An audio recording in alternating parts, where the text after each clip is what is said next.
반갑습니다. 붓다의 복과 지혜입니다. 이 영상은 고통 속에서도 진리를 좇고 세상의 차별을 뛰어넘어 모든 이에게 자비를 베푸셨던 신행대사의 가르침과 실천을 따라 부처님의 참된 뜻, 곧 모든 존재가 부처이며 누구나 평등하다는 진리를 조명하고자 합니다. 남과 여, 귀한 자와 천한 자, 가진 자와 없는 자를 가르지 않으셨던 그 자비의 눈길은 오늘을 사는 우리에게도 큰 울림을 줍니다. 말법의 시대, 오타각세 속에서도 끝내 중생을 위해 걸어간 한 수행자의 길을 함께 따라가며 진정한 불법이 무엇인지, 우리가 나아가야 할 길이 어디인지 다시 생각해보는 시간이 되기를 바랍니다. 모든 존재가 부처입니다. 이 영상을 통해 당신의 마음속에도 빛나는 부처의 씨앗이 있음을 느끼시길 바랍니다. 자, 그럼 그의 앞에서는 빈부귀천이나 남녀노소를 넘어 누구나 평등했다.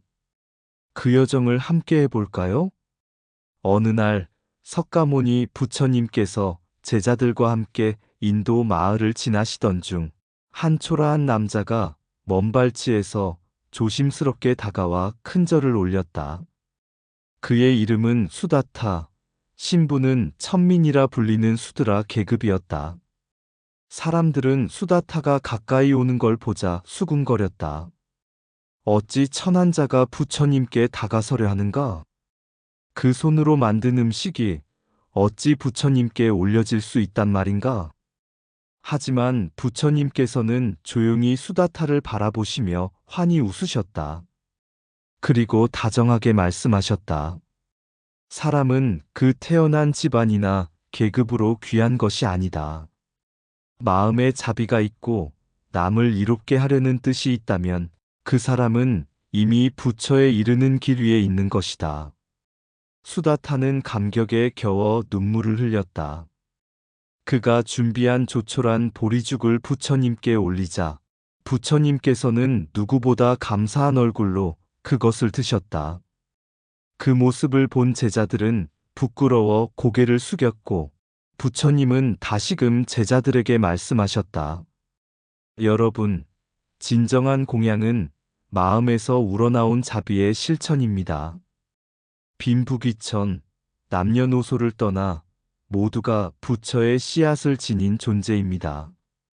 그날 이후 제자들은 사람을 신분이나 외모로 판단하지 않게 되었고 마을 사람들도 서서히 수다타를 존중하기 시작했다.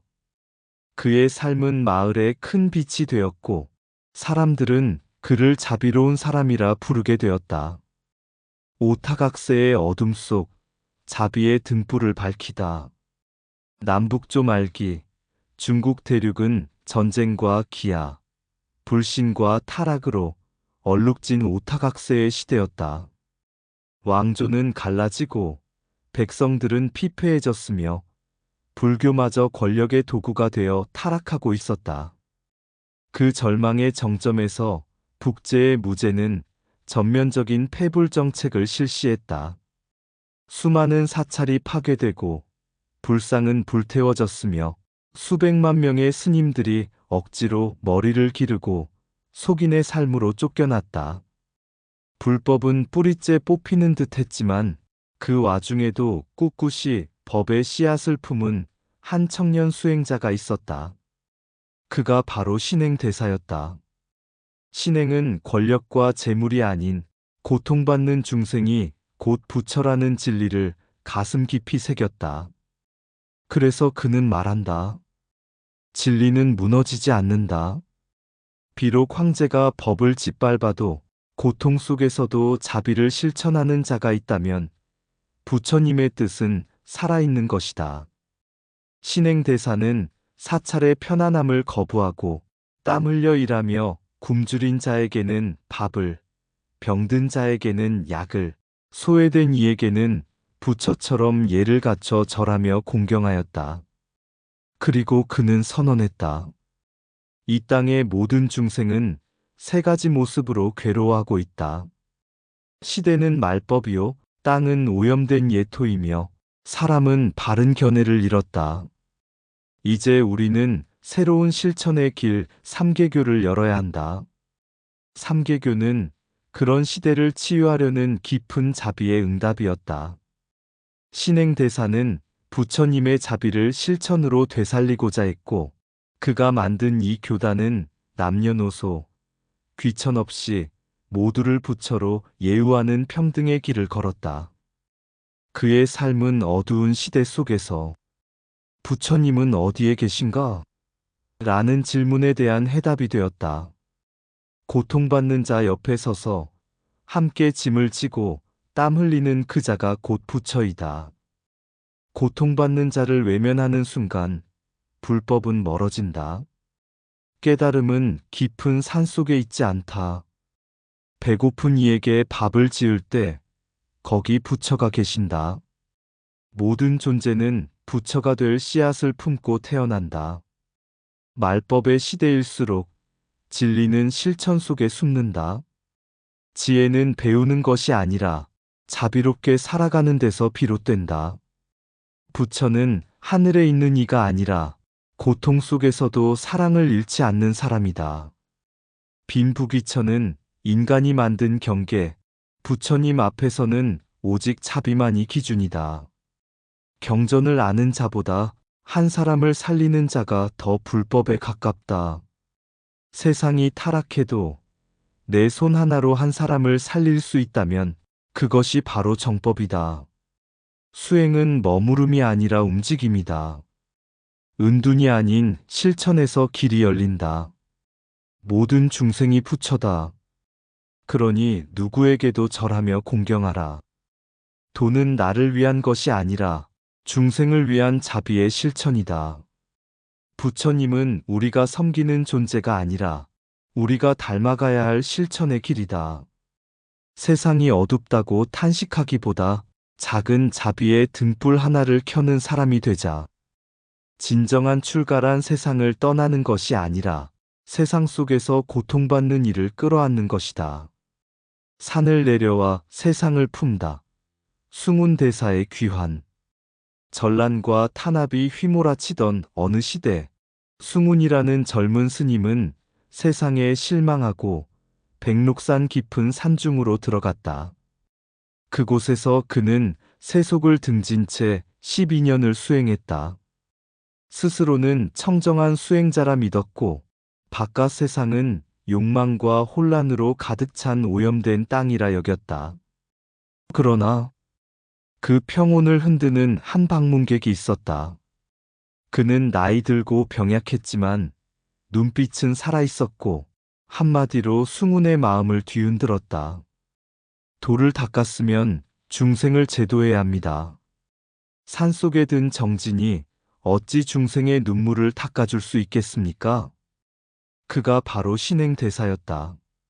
신행대사의 말은 부드러웠지만 심장을 찌르는 화살 같았다. 은두는 해탈이 아닙니다. 진정한 깨달음은 세상과 함께할 때 이루어지는 것입니다. 부처님께서도 고행림을 떠나 중생들 속에서 설법하셨습니다. 숭운은 말문이 막혔다. 지금껏 스스로를 바른 길 위에 있다 믿어왔던 자신이 중생을 외면하고 있었다는 걸 처음으로 깨달았다. 부처님께서는 단 한 번도 혼자만의 깨달음을 위해 살지 않으셨다. 항상 아픈 자 곁에 계셨고 항상 나약한 자에게 손을 내밀어 주셨다. 그날 밤 숭운은 부끄러움에 눈을 감지 못했다.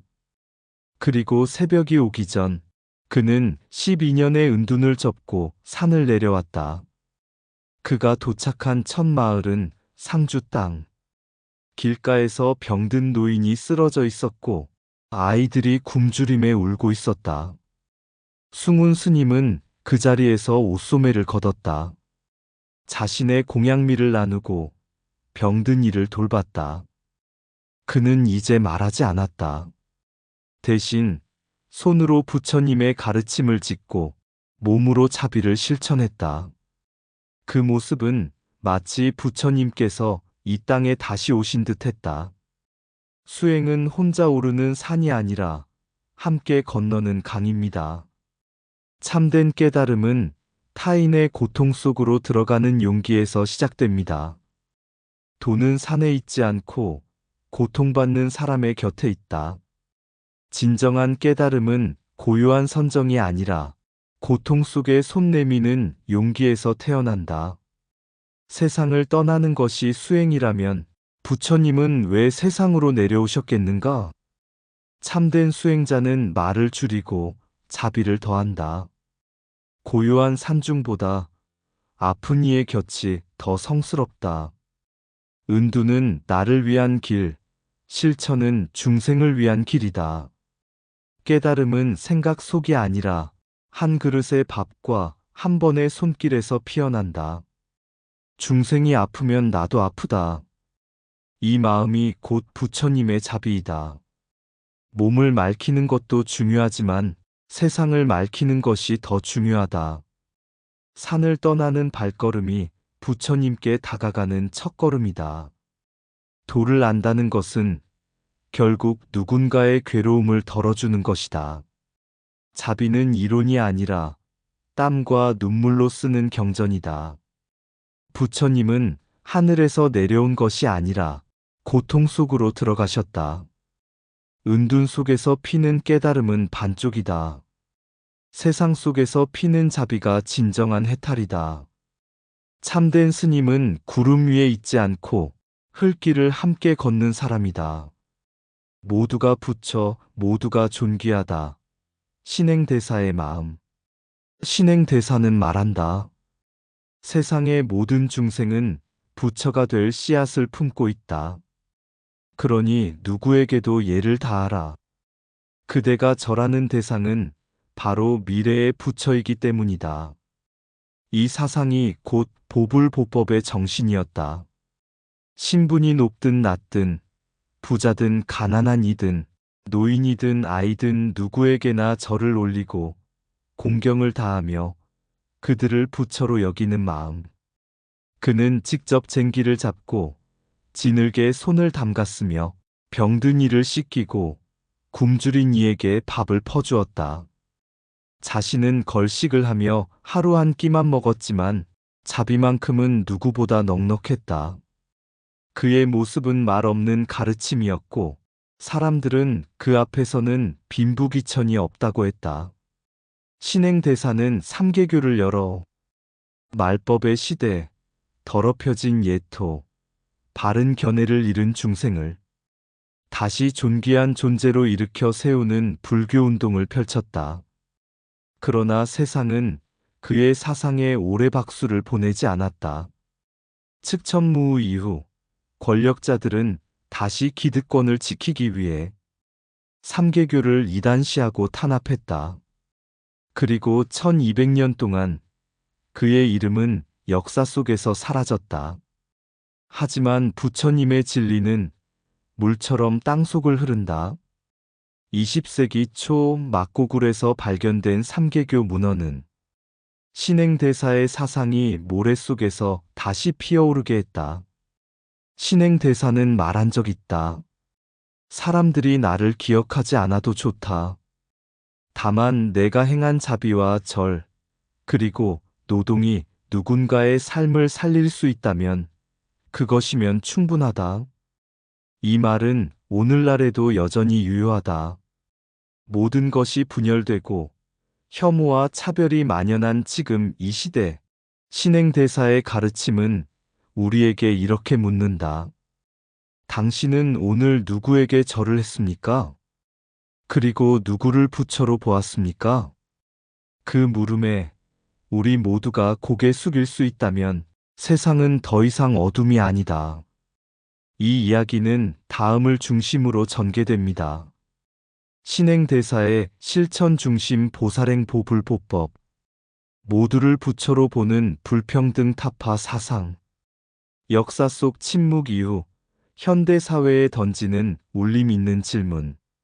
모든 존재는 부처가 될 가능성을 안고 태어난다.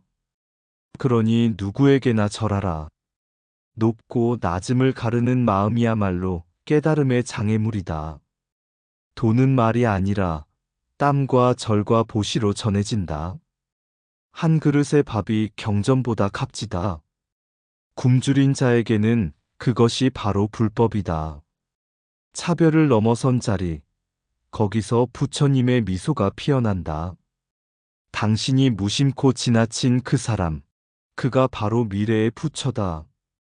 부처님은 손에 연꽃을 들고 계셨지만 신행대사는 손에 괭이를 들었다. 말로 설하는 법보다 몸으로 짓는 자비가 더 깊은 가르침이다. 부처는 섬기는 존재가 아니라 닮아가야 할 삶이다. 세상의 끝에 있는 사람부터 끌어안아야 진정한 불교는 시작된다. 중생을 부처로 보는 순간 자신 또한 그 빛 속에 선다. 공경은 신분이 아닌 존재의 가능성에 대한 예경이다. 보시란 가진 것을 나누는 것이 아니라 마음을 나누는 일이다. 절은 땅에 머리를 대는 일이 아니라 상대의 고귀함을 인정하는 일이다. 모두가 부처라면 세상은 더 이상 경쟁이 아니라 공존의 장이다. 그의 앞에서는 빈부귀천이나 남녀노소를 넘어 누구나 평등했다. 모두가 부처인 세상을 꿈꾸며 오랜 세월 신행대사는 그 누구보다 먼저 일어나 가장 늦게 잠들었다. 그는 자신을 스님이라 부르지 않았다. 대신 이렇게 말했다. 나는 중생을 위해 존재하는 사람일 뿐입니다. 사람들은 그의 삶을 보며 감동했고 그의 절은 화려한 탑도 금동불상도 없었지만 누구든 들어서면 마음이 평안해졌다. 그는 길거리의 나그네에게도 절을 했고 흙 묻은 손으로 일하는 농부에게도 공경을 다했다. 이들도 언젠가는 부처가 될 분들이니 내가 먼저 부처로 대접해야 한다. 고 그는 말했다. 어느 날 한 아이가 물었다. 스님, 왜 그렇게 절을 많이 하세요? 신행대사는 빙그레 웃으며 말했다. 내가 절을 할 때마다 그 사람의 마음 속에서도 무엇인가 깨어나기 때문이란다. 부처님은 그 마음 속에 숨어 계시거든. 그의 삶은 법문보다 조용했고 경전보다 깊었으며 기도보다 더 많은 생명을 살렸다. 빈부귀천을 가리지 않고 남녀노소를 가리지 않고 그 누구든 부처의 가능성으로 존중했던 사람. 그가 바로 신행대사였고 그의 가르침이 곧 부처님의 참뜻이었다. 오늘 우리가 다시 그 뜻을 기억한다면 세상은 더 이상 어둡지 않다. 오타각세, 어둠이 짙은 말법의 시대, 한 줄기 빛처럼 그가 오셨네. 고요한 산중 초암을 떠나 세상 속 고통을 향해 걸음을 내디뎠다. 부처의 말씀은 높은 탑 안경전이 아닌 헐벗고 굶주린 이의 품에 안기는 밥 한 그릇, 울먹이는 아이의 눈물을 닦는 손끝에 있었다. 신행대사, 그는 중생을 부처처럼 보았고 가난한 이를 존귀하게 여겼으며 법복을 벗고 흙에 뒹구는 노동 속에 진리를 심었다. 절망의 폐허 속에서도 그의 눈빛은 꺼지지 않았다. 밥을 나누며 병자를 돌보며 모든 존재가 깨달음의 씨앗임을 설파하였다. 그가 만든 삼계교는 단지 교단이 아니었다. 그것은 실천의 무대였고 사랑과 평등이 살아 숨쉬는 장이었다. 빈부귀천, 남녀노소, 어느 누구도 그 앞에선 차별이 없었고 모두가 부처의 얼굴을 지니고 있었으며 그는 그 얼굴에 경배했다. 세상은 그를 비로소 기억한다. 진정한 수행은 홀로 앉아 깨닫는 것이 아니라 함께 걸으며 돕는 것임을. 이상 붓다의 복과 지혜였습니다. 오늘도 복지 구족한 날 되세요. 구독과 좋아요는 붓다의 복과 지혜를 밝히는 큰 자비의 등불이 됩니다.